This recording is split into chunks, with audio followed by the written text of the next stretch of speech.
Bismillahirrahmanirrahim. Assalamualaikum warahmatullahi wabarakatuh. Alhamdulillahirabbil alamin wa bihi nasta'in ala umuri dunya waddin wassalatu wassalamu ala asyrafil anbiya'i wal mursalin sayyidina Muhammadin wa ala alihi wa ashabihi ajmain amma ba'd. Rabbi shrah li sadri wa yassir li amri wahlul 'uqdatam min lisani yafqahu qawli.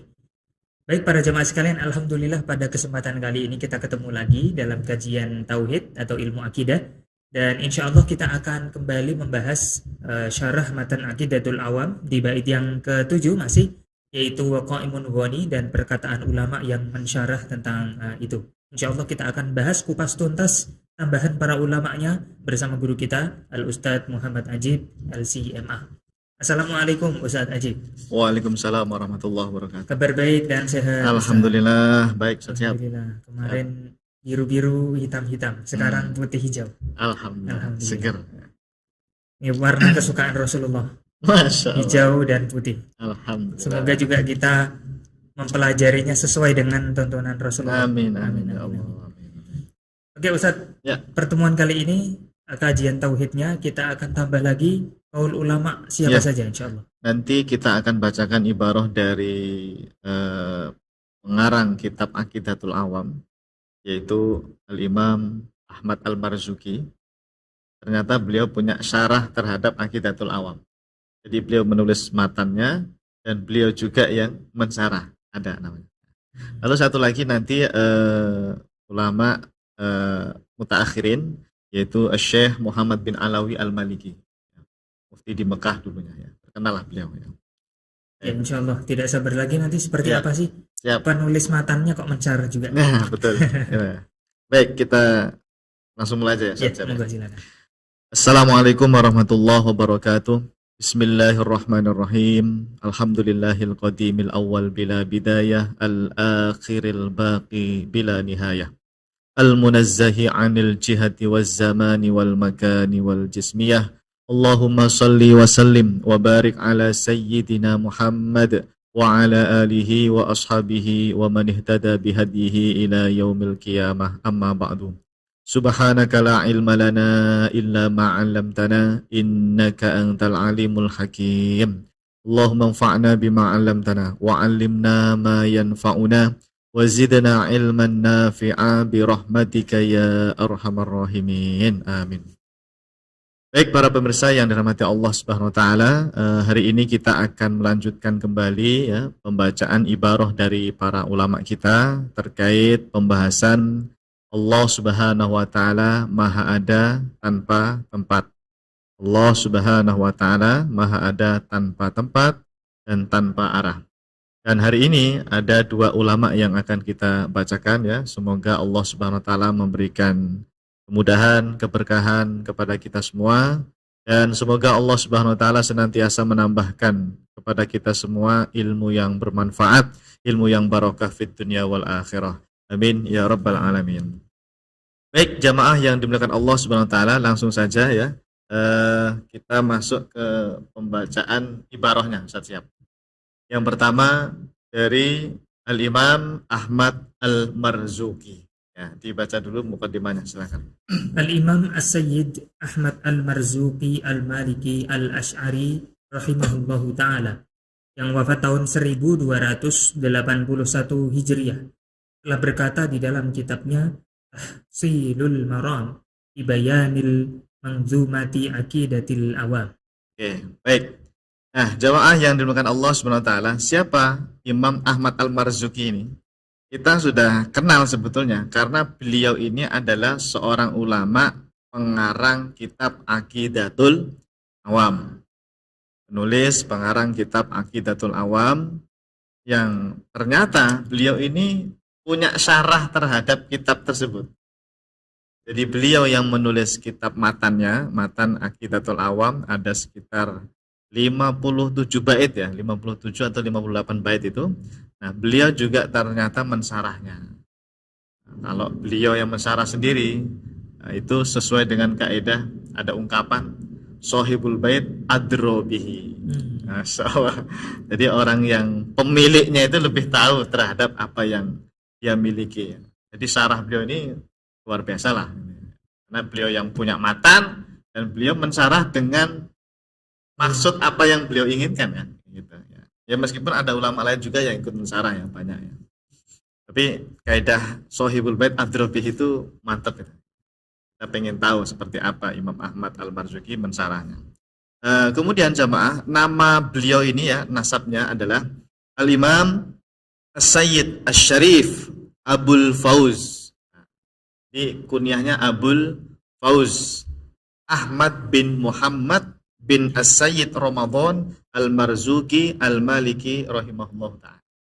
Al-Maliki Al-Asy'ari rahimahullah ta'ala. Ini paling lengkap nih nama beliau tuh di kitab ini. Nah, itu punya Ustaz siap. Punya. Ini yang waktu kita Matan Aqidatul awal ketika kita ikut daurah dengan Profesor Syekh Salim Alwan, ya kita menggunakan kitab ini Matan Aqidatul Awam. Di sini tertera di covernya itu ya, di cover bukunya atau di halaman pertama itu nama lengkap beliau itu Al-Imam As-Sayyid atau Asy-Syaikh As-Sayyid Asy-Syarif Abul Fauz Ahmad bin Muhammad bin As-Sayyid Ramadan Al-Marzuki. Ini nama aslinya Ahmad ya, bin Muhammad bin As-Sayyid Ramadan Al-Marzuki Al-Maliki Al-Asy'ari rahimahullahu ta'ala. Tapi kalau di biografi misalnya di mana ya? Di Wikipedia itu juga ada sih sebetulnya, ada ya. Intinya nama beliau itu Ahmad gitu ya. Ahmad bin Ya. Muhammad. Ahmad bin Muhammad ya. Ahmad bin Muhammad bin As-Sayyid Ramadan Al-Marzuki Al-Maliki Al-Asy'ari rahimahullahu ta'ala. Beliau ini berasal dari Mesir. Oh, Lahir di Mesir. Lahirnya di Mesir. Marzuk itu mungkin nama tempat saya.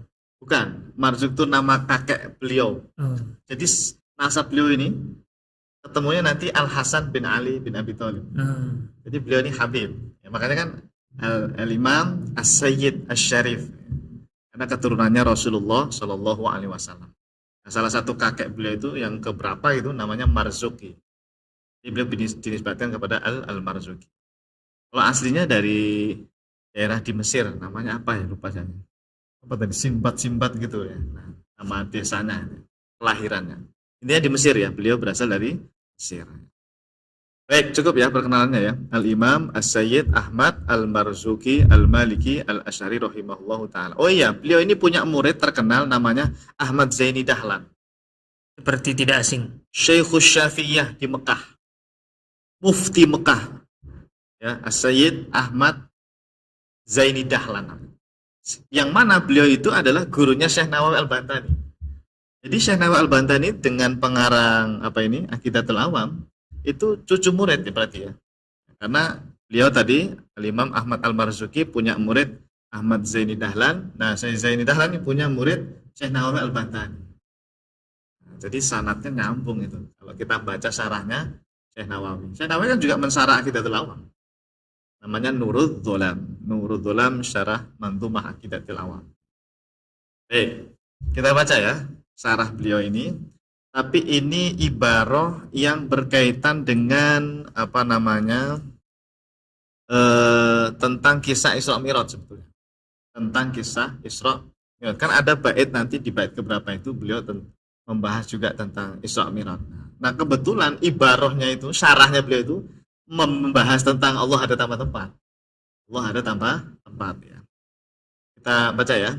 Annahu yajibu 'alal mukallaf ayya'taqida anna Allah Ta'ala akrama nabiyahu sallallahu alaihi wasallam lailatal Isra'i wal Mi'raji bi ru'yatihi wa sama'i kalamihi min ghairi tashbihin wala taswirin wala harfin wala sautin wala jihatin wala makanin. Masya Allah. Fal makanu mansubun ilan nabiyyi sallallahu alaihi wasallam ar-ra'i was-sami'i li dzatillahi wa kalamihi. Baik. Kita baca terjemahnya, silakan Ustaz Syahab. Sesungguhnya hukumnya wajib bagi setiap mukallaf, yaitu baligh dan berakal, untuk meyakini bahwa Allah Subhanahu wa Ta'ala telah memuliakan Nabi Muhammad Sallallahu Alaihi Wasallam pada peristiwa Isra dan Mi'raj dengan bisa melihat Allah dan bisa mendengar kalamnya Allah tanpa tasbih, tanpa gambaran apapun, tanpa huruf, tanpa suara, tanpa arah, dan tanpa tempat. Jadi tempat, yaitu Sidratul Muntaha, itu hanya dinisbatkan kepada Nabi Muhammad SAW saja, di mana beliau yang melihat Allah dan juga yang mendengar kalamnya Allah Subhanahu wa Ta'ala. Masya Allah. Jadi ada beberapa poin yang harus kita urutkan ya Ustaz Syihab. Yang pertama dari apa yang disampaikan Al-Imam Ahmad Al-Marzuki ya, pengarang kitab Aqidatul Awam, dan juga beliau yang mensyarah sendiri ya. Nama kitabnya apa tadi? Tahsilu Al-Maram li bayani manzumati Aqidatil Awam. Yang pertama, kita wajib ya mengimani adanya peristiwa Isra dan Mi'raj. Isra itu perjalanan Nabi dari Mekah ke Palestina, dari Masjidil Haram ke Masjidil Aqsa, itu namanya Isra. Nah, kalau dari Masjidil Aqsa naik ke langit kemudian ke Sidratul Muntaha, di Sidratul Muntaha itu ada di atas langit 7, itu namanya Mi'raj. Namanya apa? Mi'raj. Isra dan Mi'raj ini wajib kita imani ya. Ya termasuk pembahasan akidah itu. Itu pertama, yang pertama itu poinnya. Yang kedua, nah ini yang unik jemaah. Kita juga meyakini berdasarkan penjelasan beliau ya, bahwa Nabi SAW itu melihat Allah. Melihat Allah pada saat Mi'raj, berarti pada saat di Sidratul Muntaha. Karena nanti Ustaz Syihab, ada sebagian sahabat atau pendapat sebagian ulama yang menyatakan Nabi itu nggak melihat Allah. Jadi ini masalah khilafiyah. Nah, makanya ada yang mengatakan melihat Allah atau tidaknya di peristiwa Mi'raj itu termasuk furu' akidah. Termasuk furu' akidah. Tapi kalau peristiwa Mi'rajnya, ya Isra Mi'rajnya itu usul akidah. Nah, jadi kita harus bisa bedakan nih, mana usul akidah, mana furu' akidah. Karena sesama sahabat nanti beda-beda. Kalau tidak salah itu Aisyah radhiyallahu anha, beliau termasuk sahabat atau istri Nabi ya. Kita nyebutnya sahabat ya, yang menolak untuk mengatakan Nabi melihat Allah. Dia berfoto enggak, Nabi enggak melihat Allah. Itu Aisyah. Tapi sahabat yang lain mengatakan Nabi melihat Allah. Maka ini kita buat poin dulu ya, saudara, bahwa poin kedua, Al-Imam Ahmad Al-Marzuki meyakini Nabi itu melihat Allah Subhanahu wa Ta'ala, melihat Allah. Wa sama'i kalami, dan mendengar kalamnya Allah Subhanahu wa Ta'ala. Ini poin dua, ini bagus ini. Nabi ketika Mi'raj melihat Allah, dan juga Nabi mendengar kalamnya Allah yang qadim. Di sini Ustaz Syihab dan jamaah kadang-kadang disalahpahami oleh beberapa orang yang tidak ngaji tauhid. Ketika dia mendengar kalimat Nabi melihat Allah, Nabi mendengar kalamnya Allah di Sidratul Muntaha ya, itu kemudian disimpulkan Allahnya di sana. Nah ini yang salahnya sebagian orang itu seperti itu. Padahal melihat Allah atau mendengar kalam Allah itu tidak menunjukkan Allah itu di situ. Sebagaimana kita nanti di surga, melihat Allah nggak nanti di surga? Melihat Allah, apakah Allah di dalam surga? Tidak. Nah, kalau diyakini Allah di dalam surga, nanti jadi batal itu yang meyakini Allah berada di atas aras. Ya, masa Allah pindah-pindah di atas aras terus masuk ke dalam surga? Nah, maka yang salah itu adalah cara memahami kalimat melihat Allah dan mendengar kalam Allah. Makanya kemudian di situ coba perhatikan di ibarahnya Al-Imam Ahmad Al-Marzuki, min ghairi tashbihin wala taswirin wala harfin wala sautin wala jihatin wala makan. Ini banyak poin ini ya. Pertama, min ghairi tashbih. Jadi Nabi melihat Allah, Nabi mendengar kalamnya Allah ya, berkalam dengan Allah, itu min ghairi tashbih. Artinya tidak boleh diserupakan seperti saya melihat Ustaz Syihab atau saya mendengar kalamnya Ustaz Syihab. Nah, kalau Anda masih membayangkan Nabi ketemu Allah itu, melihat Allah itu seperti kita menghadap Ustaz Syihab, seperti kita mendengar antum ngomong, coba ngomong. Nah, kayak gitu seperti ini, berhadapan-hadapan, antumnya di depan, terus ada jarak tertentu. Itu namanya tasbih. Itu namanya tasbih jamaah. Kalau ada bayangan di kepala kita seperti itu. Makanya para ulama kita, termasuk ini Imam Ahmad Al-Marzuki, min ghairi tasbihin. Jadi bukan bermakna Allahnya di Sidratul Muntaha atau apa namanya kayak ngobrol berduaan begitu Nabi dengan Allah, bukan. Wala taswir, itu sama sekali tidak bisa dibayangkan. Bagaimana Nabi melihat Allah, bagaimana Nabi mendengar kalamnya Allah yang qadim itu tidak bisa dibayangkan, tidak bisa dikhayalkan, dan tidak bisa digambarkan atau dilintaskan di pikiran kita. Itu namanya min ghairi tashbih. Jadi justru kalau orang meyakini Nabi melihat Allah, bertemu dengan Allah di Sidratul Muntaha, terus dia yakini Allah berada di sana, itulah namanya tasbih. Apalagi definisi tasbih kalau bukan yang seperti itu. Sifatnya yang mentasbihkan kepada makhluk. Karena berada di suatu tempat, meyakini kayak bertemu face to face begitu ibaratnya. Itu tasbih itu namanya. Nah, apalagi kemudian di sini ada poin penting lagi. Imam Ahmad Al-Mursi meyakini Nabi mendengar kalamnya Allah itu wala harfin wala sautin. Ini sebetulnya nanti pembahasan sifat kalam sebetulnya. Tapi tidak apa-apa, ini kita baca aja. Bahwa ketika Nabi berkalam dengan Allah, mendengar kalamnya Allah ya. Kan ada ayat juga itu, Allah berkalam dengan Nabi Musa kan. Wa kallamallahu Musa taklima. Itu sama seperti Nabi mendengar Nabi Muhammad SAW mendengar kalamnya Allah, menerima wahyu lah ya, menerima wahyu berupa sholat 5 waktu itu bila harfin wala saut. Jadi kalamnya Allah itu bukan berupa huruf, bukan berupa suara. Lalu apa kalamnya Allah? Wallahu a'lam. Tidak ada yang tahu hakikat kalamnya Allah, sebagaimana kita tidak ada yang tahu hakikat zat Allah. Seluruh sifat-sifat Allah ya, itu tidak ada yang tahu hakikat maknanya. Kita itu hanya bisa memahami sifat Allah secara global. Tapi hakikatnya itu seperti apa? Tidak ada yang tahu. Dan kalamnya Allah lagi-lagi bukan berupa huruf, bukan berupa suara. Kalau huruf, ini seperti manusia, seperti hewan, ada hurufnya, ada suaranya. Itulah tasbih, Satihab. Makanya di zaman itu muncul nanti Mu'tazilah sama Jassimah. Yang Mu'tazilah ini kebablasan. Karena mereka mikir, wah kalam Allah itu nanti berupa huruf, berupa suara. Akhirnya mereka menolak sifat kalam. Ya, menolak sifat kalam. Daripada mereka meyakini sifat kalam, wah berarti ada suaranya dong, ada hurufnya gitu. Akhirnya sama Mu'tazilah ini ditolak itu sifat kalam. Allah tidak punya sifat kalam. Ini ekstrim kiri ini. Ada ekstrim kanan, Mujassimah. Oh kami terima itu sifat kalam, kami tetapkan. Dan kalamnya Allah itu dengan huruf dan suara. Ini yang kebablasan. Sampai huruf dan suara itu diyakini qadim kata mereka. Ini kebablasan. Nah, Ahlus Sunnah itu tengah-tengah. Ahlus Sunnah itu di tengah-tengah. Allah punya sifat kalam. Tapi kalamnya Allah seperti apa? Wallahu a'lam. Bila saut wala harf. Bila harfin wala sautin. Tanpa huruf, tanpa suara. Nah, huruf suara itu makhluk. Ya, huruf sama suara itu makhluk. Yang mengatakan Allah ada di mana-mana juga menyamakan dengan makhluk tidak? Di mana-mana? Iya. Iya, kan di mana-mana itu bertempat. Juga. Bertempat intinya. Di sini ada, di sana ada, itu namanya bertempat. Berarti sama seperti makhluk. Di mana-mana kayak angin. Angin di mana-mana ada kan angin ya gitu. Baik, nah poinnya bukan di situ ya. Ini nanti sebetulnya adalah pembahasan sifat kalam ya.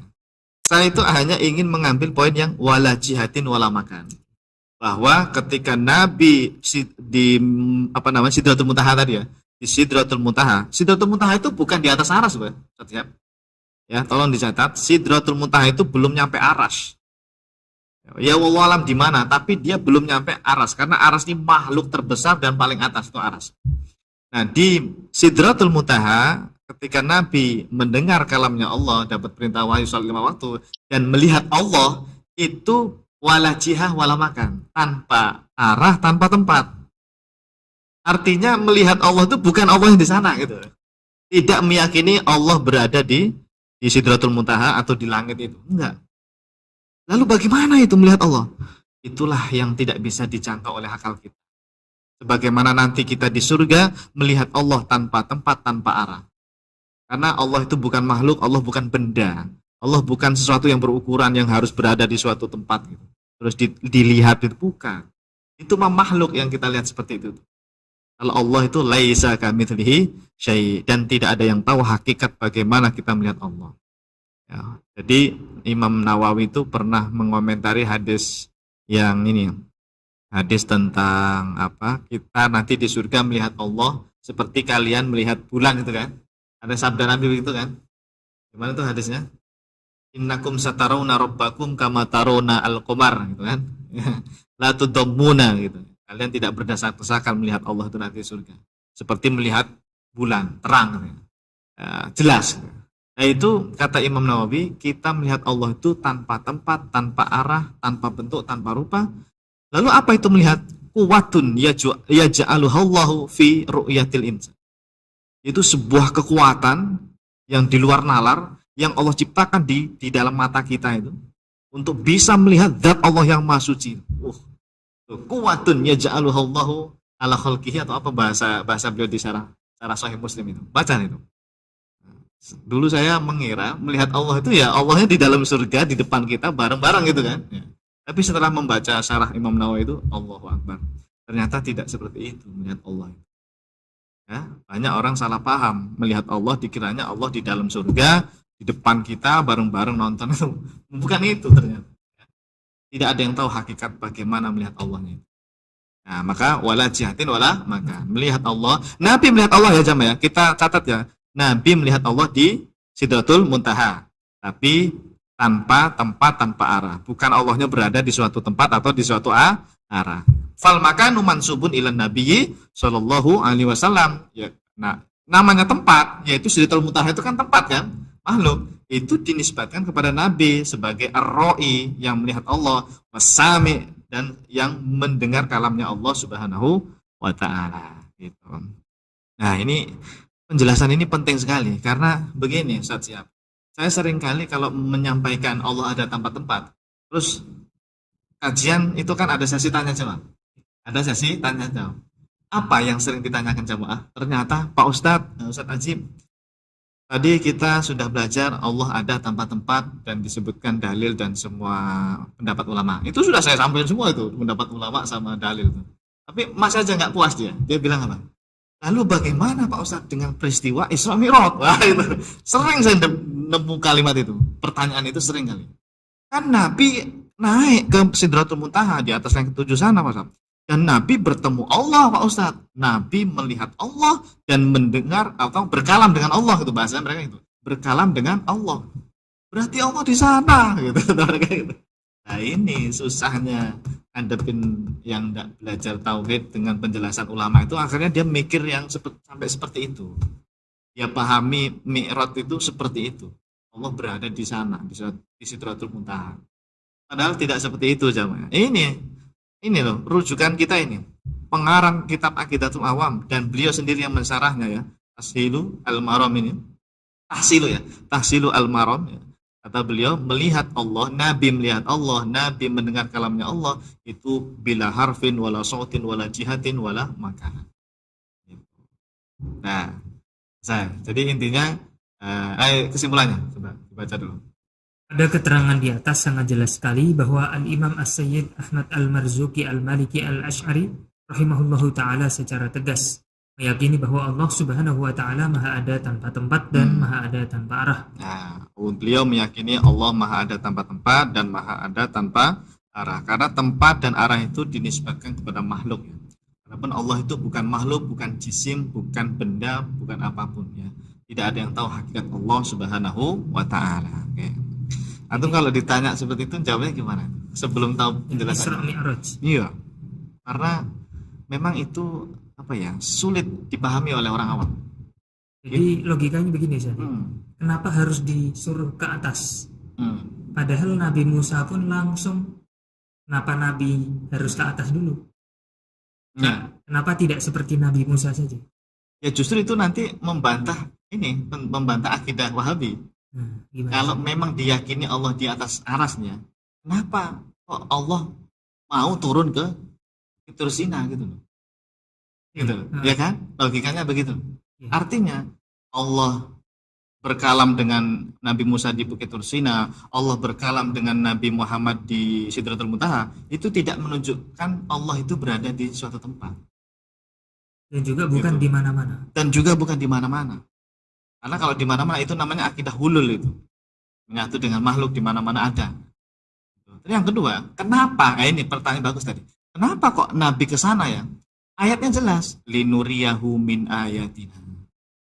Subhanalladzi asra bi 'abdihi lailan minal masjidil harami ilal masjidil aqsa alladzi barakna haulahu linuriyahu min ayatina. Apakah Allah bilang linuriyahu makanana? Enggak kan? Enggak. Allah itu ingin menunjukkan kekuasaan Allah, tanda-tanda kehebatan Allah. Nabi kan beberapa tahun sebelumnya kan ditinggal meninggal keluarganya kan, sedih gitu ya. Kemudian dihibur oleh Allah istilahnya gitu ya, bahasa mudahnya. Nabi diajak jalan kemana? Kan juga gitu kan, kalau sumpah kita pengennya jalan-jalan ya, refreshing ya, tamasya. Iya, ibu-ibu yang biasa seneng ya, jalan-jalan biar bahagia, senang. Begitu Nabi itu ke Baitul Maqdis ya, kemudian naik ke atas langit itu untuk melihat ciptaan Allah itu. Melihat langit 1, 2, 3 seperti apa itu. Wah, luar biasa. Jadi linuriyahu min ayatina. Jadi bukan untuk menunjukkan Allah di sana, bukan. Baik, cukup ya. Ya, ini Al-Imam As-Sayyid Ahmad Al-Marzuki, pengarang kitab Aqidatul Awam, meyakini Allah ada tanpa tempat. Saya boleh tanya dulu. Ya, silakan. Tadi antum mengatakan bahwa melihat Allahnya para sahabat pun berbeda pendapat. Ya, betul. Akhirnya menjadi akidah furu'. Kemudian ada yang tadi Nabi Muhammad bahwasanya peristiwa Isra Mi'rajnya itu tidak ada perbedaan. Jadi usul akidah.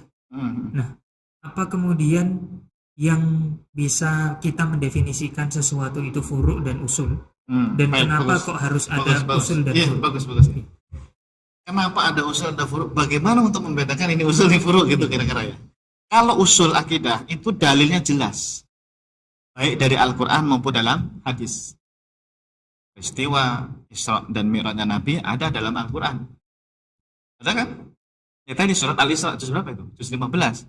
Ya, surat Al-Isra. Ayat berapa itu? Ayat 1 ya. Ayat 1 Al-Isra. Subhanalladzi asra itu. Kalau Mi'rajnya Nabi itu bisa menggunakan pakai dalil itu. Apa? Tsumma dana fatadalla itu. Aqaba gimana? Di surat yang lain itu. Saya lupa ayatnya. Pokoknya ada dalil untuk Mi'raj dari Al-Qur'an. Ya, enggak apa-apa. Tapi ada dalilnya begitu ya? Ada dalilnya. Qausaini. Nah ini fakana qaba qausaini thumma dana fatadalla fakana qaba qausaini aw adna wa huwa bil ufuqil a'la thumma dana fatadalla fakana qaba qausaini aw adna. Nah ini dalil Mi'raj ya. Nah karena ada dalil Quran dan juga hadis banyak menyebutkan, maka ini namanya usul akidah, tidak boleh ditolak. Tapi kalau apakah Nabi di sana melihat Allah? Ini menjadi khilaf, tidak ada dalil pastinya. Tidak ada dalil yang menyebutkan secara sharih Nabi melihat Allah gitu. Oh, hadisnya saya melihat Allah. Ya, nggak ada secara sharih. Itu ijtihad dari beberapa sahabat. Ini ternyata ada di sini penjelasan dari Syekh Muhammad bin Alawi. Kita baca saja biar paham bagaimana khilafnya ya. Baik, yang berikutnya ya jemaah ya, yaitu Syekh Muhammad bin Alawi Al-Maliki Al-Asy'ari rahimahullah taala. Kata beliau, antum baca dulu silakan Syekh. Syekh Al-Allamah Al-Muhaddits Sayyid Muhammad bin Alawi Al-Maliki Al-Hasani rahimahullahu taala yang wafat tahun 1425 Hijriah telah berkata di dalam kitabnya Jala'ul Afham Syarhu Aqidatil Awam. Ya, jadi Al-Imam As-Sayyid Muhammad bin Alawi Al-Maliki Al-Asy'ari Al-Hasani rahimahullahu taala. Beliau mensyarah kitab Aqidatul Awam. Sebetulnya ini yang menulis ya murid beliau dari Indonesia, namanya Kiai Haji Muhammad Ihya Ulumuddin dari Malang kalau nggak salah. Murid beliau yang nulis, yang nyusun ya. Tapi ilmunya atau syarahnya itu dari Sayyid Muhammad bin Alawi Al-Maliki. Nama kitabnya Jala'ul Afham. Kita baca ya. Ini halamannya ada dua ini. Ada di halaman 24 sama 106, saya jadiin satu. Qiyamuhu ta'ala binafsihi wa huwa 'adamu ihtiyajihi ta'ala ila makanin yakumu fihi au mahallin yahullu fihi. Nah, titik. Itu halaman 2 berapa tadi? 24 ya. Nah, di halaman yang lain, waswabu annahu sallallahu alaihi wasallam ra'a rabbahu. Berarti pendapat beliau sama seperti Syekh Ahmad Al-Marzuki, Al-Imam Sayyid Ahmad Al-Marzuki. Waswab annahu sallallahu alaihi wasallam ra'a rabbahu bila kaifin walan hisarin. Wa huwa qaulu Ibni Abbas wa huwa qaulu Ibni Abbasin wa Anas wal Hasan wa Ikrimah radhiyallahu anhum. Wa thabata an Aisyata, ini yang menolak ini. Wa thabata an Aisyata wa Ibni Mas'udin radhiyallahu anhuma ingkaru dzalik. Wa qala innama huwa Jibril. Jadi yang dilihat Nabi itu bukan Allah tapi Jibril. Nah, coba dibaca terjemahnya. Sifat qiyamuhu binafsihi maksudnya adalah Allah Subhanahu wa taala tidak membutuhkan tempat untuk eksis atau tempat untuk bertempat. Kemudian pendapat yang benar adalah bahwa Nabi Shallallahu alaihi wasallam melihat Allah tanpa kaifiyah dan tanpa diliputi oleh tempat atau arah. Ini adalah pendapatnya Ibnu Abbas, Anas bin Malik, Al-Hasan Al-Basri dan Ikrimah radhiyallahu anhum. Namun Aisyah dan Ibnu Mas'ud mengingkari hal itu dan berkata bahwa yang dilihat oleh Nabi Shallallahu alaihi wasallam adalah malaikat Jibril. Masya Allah. Oke, kita mau bicara yang mana dulu nih? Satu, poin Allah ada tempat-tempat. Yang kedua, poin tentang mengingkari melihat Allah tadi, ru'yatullah. Kita ini kan dulu ya, dahulukan poin yang harus kita sampaikan dulu ya, yaitu Allah ada tempat-tempat, bahwa Syekh Muhammad bin Alawi Al-Maliki Al-Asy'ari rahimahullah ta'ala menyatakan Allah punya sifat qiyamuhu binafsihi. Nah itu maknanya kata beliau, ada muhtiyajihi ta'ala ila makanin yakumu fi. Allah itu tidak membutuhkan kepada tempat untuk eksis, untuk ada di situ. Au mahalin yahlufi, atau mahal itu ya tempat maknanya. Makan atau mahal itu tempat. Mahal itu lebih spesifik lagi. Masuk sifat-sifat makhluk dan sebagainya itu. Allah itu tidak menempati di arad gitu misalnya. Nah, ini keterangan dari Syekh Al-Allamah Al-Muhaddits As-Sayyid Muhammad bin Alawi Al-Maliki Al-Asy'ari Al-Hasani rahimahullahu ta'ala, bahwa Allah ada tanpa tempat. Selesai ya, ini poin yang paling utama. Nah, tadi kita kembali ke masalah antum tadi tentang khilafiyah tadi ya. Jadi di sini disebutkan oleh Muhammad bin Alawi Al-Maliki wasawab annahu sallallahu alaihi wasallam ra'a rabbahu. Berarti poinnya yang berikutnya, beliau meyakini bahwa Nabi ketika Mi'raj di Sidratil Muntaha itu ra'a rabbahu, melihat Allah. Melihat Allah. Artinya kalau kita ikut pendapat beliau, ini kita nggak ada bedanya dengan Wahabi. Nggak ada. Ya kita sama-sama meyakini Nabi melihat Allah. Dalam hal ini loh. Kita bedanya dengan Wahabi apa? Bedanya kalau Wahabi meyakini Allahnya di sana. Allahnya bertempat berada di sana. Kalau kita enggak. Bila kaifin walan hisorin. Bila kaif, tanpa disifati sifat-sifat makhluk. Artinya melihat Allah itu tanpa tempat, tanpa arah, tanpa bentuk, tanpa rupa, tanpa ukuran. Laisa kamitslihi syai'.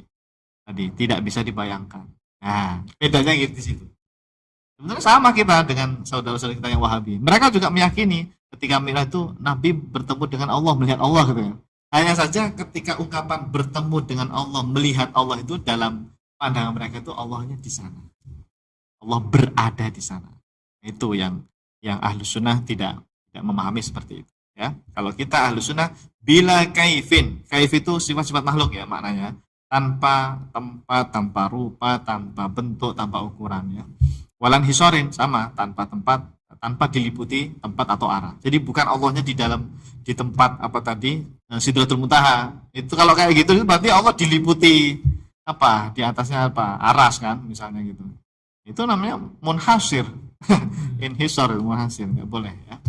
Nah, di sini uniknya Ustaz Syihab, Syekh Muhammad bin Alawi Al-Maliki kemudian mengomentari tentang pendapat melihat Tuhannya tadi. Itu adalah pendapatnya Ibnu Abbas, kemudian Anas bin Malik. Oh, Anas bin Malik ya? Anas bin Malik. Ya, beliau yang sahabat Nabi yang suka ngikuti Nabi. Riwayat hadis kunut subuh lah, ya, Anas bin Malik. Kemudian Al-Hasan Al-Basri ini, tabi'in, dan Ikrimah juga ya, radhiyallahu anhum ajmain. Mereka termasuk sahabat atau para ulama yang berpendapat Nabi itu melihat Allah. Nabi melihat Allah. Ya. Adapun Aisyah dan juga siapa itu Ibnu Mas'ud radhiyallahu anhuma ingkaru dzalik, mereka mengingkari. Artinya kata mereka, kata Aisyah sama Ibnu Mas'ud, Nabi ketika melihat itu tidak melihat Allah. Tidak melihat Allah. Yang mereka katakan adalah yang dilihat itu Jibril. Yang dilihat apa? Jibril alaihis salam. Jibril alaihis salam. Jadi ayat yang tadi saya baca di surat An-Najm itu, wa huwa bil ufuqil a'la thumma dana fatadalla fakana qaba qausaini au adna. Itu Nabi berdekatan sekali dengan Jibril dengan bentuk rupa yang asli. Jadi Nabi melihat Jibril itu dalam rupa asli 2 kali setidaknya. Pertama di bumi, kemudian kedua ini di mana? Di Sidratul Muntaha. Dengan rupa yang asli ya. Kalau pas ditemani ditemani ketika Nabi kan juga sering ketemu Jibril kan, artinya kalau dapat wahyu atau pas dari Mekah ke mana tadi? Baitul Maqdis tadi, dari Mekah ke Palestina itu juga kan ditemani Jibril kan itu. Itu dalam rupa seperti manusia. Tapi kata para ulama, di Sidratul Muntaha ini dengan rupa yang asli. Ini kalau kita pakai pendapatnya Aisyah sama Ibnu Mas'ud ya, yang dilihat Nabi itu bukan Allah tapi melihat Jibril. Malaikat Jibril dengan bentuk yang asli, kata para ulama, itu lahu situmi'ah janah. Janah itu apa? Sayap. Situmi'ah, 600. Jadi malaikat Jibril itu memiliki sayap berjumlah 600. Masya Allah, besar sekali itu sayap. Bahkan bentuknya Jibril itu sayapnya kalau dibentangkan bisa menutupi timur dan barat. Saking gedenya. Kayak apa itu ya? Wallah, kita nggak bisa bayangin apa-apa. Boleh nggak Ustaz, kita itu tidak boleh kita membayangkan Allah seperti makhluk. Kalau Jibril kita bayang-bayang. Ya boleh, karena dia bukan Tuhan kan. Berarti kita mengarang aja kayak orang barat. Oh gitu, maksudnya ini ya, untuk penggambaran ya. Iya. Ya sebagai adab tentu sebaiknya tidak usah. Nanti kayak itu yang film kan ada itu yang gede keluar itu, ada sayapnya. Nanti bayangin kok malaikat kayak gitu, bukan. Ini apa ya? Ya hanya sekilas informasi lah ya, gambaran sekilas. Tapi kan hakikatnya tetap kita nggak tahu. Tetap kita tidak tahu ya. Lebih aman tidak usah menggambar dan sebagainya. Katakan saja berdasarkan riwayat malaikat Jibril itu ada sayapnya gitu, 600, jumlahnya 600 ya. Nah, jadi kalau dari penjelasan Muhammad bin Alawi ini dalam masalah melihat Allah di Mi'raj, di mana Sidratul Muntaha, peristiwa Mi'raj, itu ada 2 pendapat ya. Satu pendapat Ibnu Abbas, Anas, Hasan dan Ikrimah dan juga para ulama yang lainnya bahwa Nabi melihat Allah. Tapi melihat Allahnya bila kaifin walan yasarin. Yang kedua, Nabi enggak melihat Allah. Nabi itu yang di sana itu yang dilihat adalah Jibril alaihissalam dengan bentuk rupa yang aslinya. Sebetulnya ada 3 pendapat. Yang satu apa? Yang satu tuh Syekh Nawawi Al-Bantani. Syekh Nawawi apa memang? Nah, kalau Syekh Nawawi Al-Bantani bilangnya begini, melihat Allah, tapi bukan dengan mata. Kalau ini tadi yang barusan kita baca itu melihat Allahnya dengan mata, tapi kan melihat Allah dengan matanya itu tanpa tempat, tanpa arah dan sebagainya, tidak bisa dibayangkan. Kalau saya nawa itu biqalbihi, bukan dengan mata, tapi Nabi melihat Allah biqalbihi gitu, bahasanya biqalbi, bukan fi qalbihi. Kalau fi qalbihi nanti Allahnya di dalam hati kan, biqalbihi. Itu saya Nawawi khilaf ya. Intinya itu masalah khilafiyah dalam memahami kalimat Allah. Kalau berarti dalam mata hati gitu. Oh alam, biqalbihi itu ya dengan hatinya Nabi. Nabi bisa melihat Allah qalbihi. Allah alam ya. Seperti apa? Ini kan khilaf di antara para ulama. Tapi Syekh Nawawi sepakat ya masalah melihat Allahnya itu ya.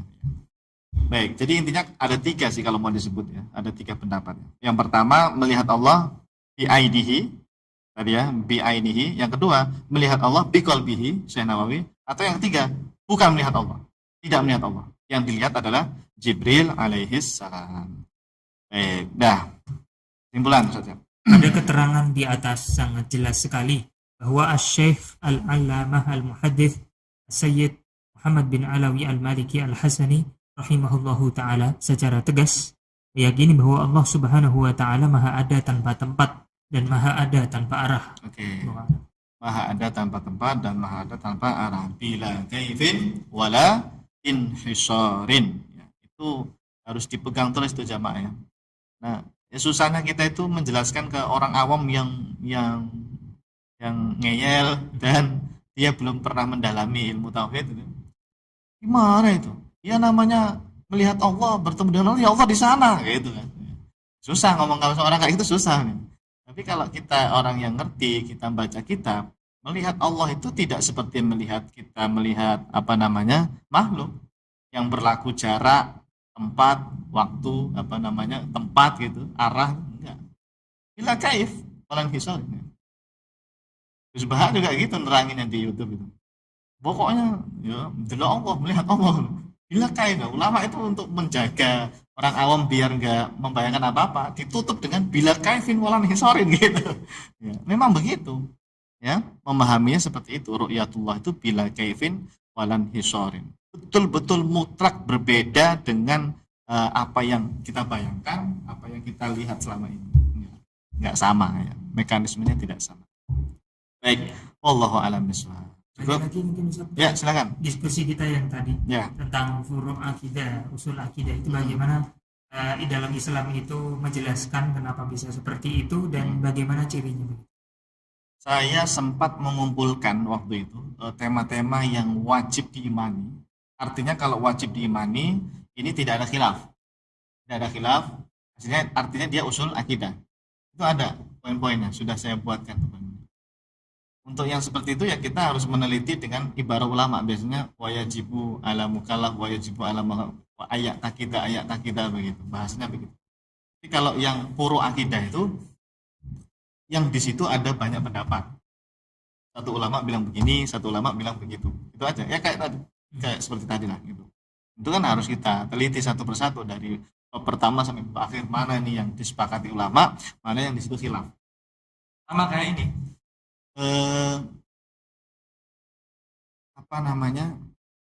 Masalah sifat kalam.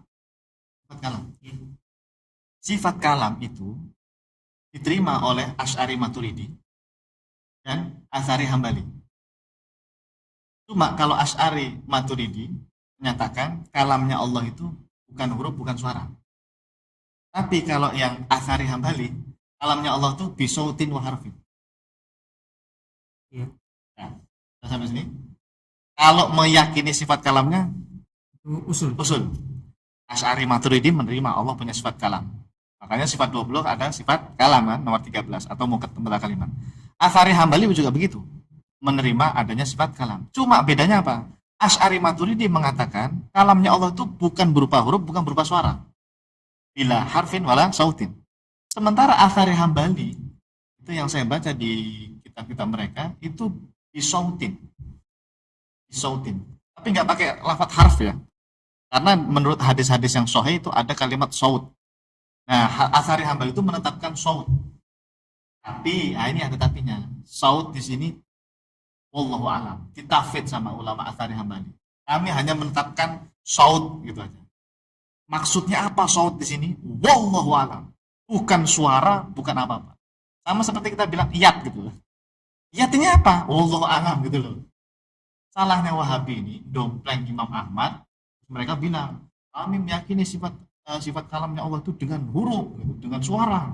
Tapi yang dipahami Wahabi apa? Suara ya, ada suara, ada huruf gitu.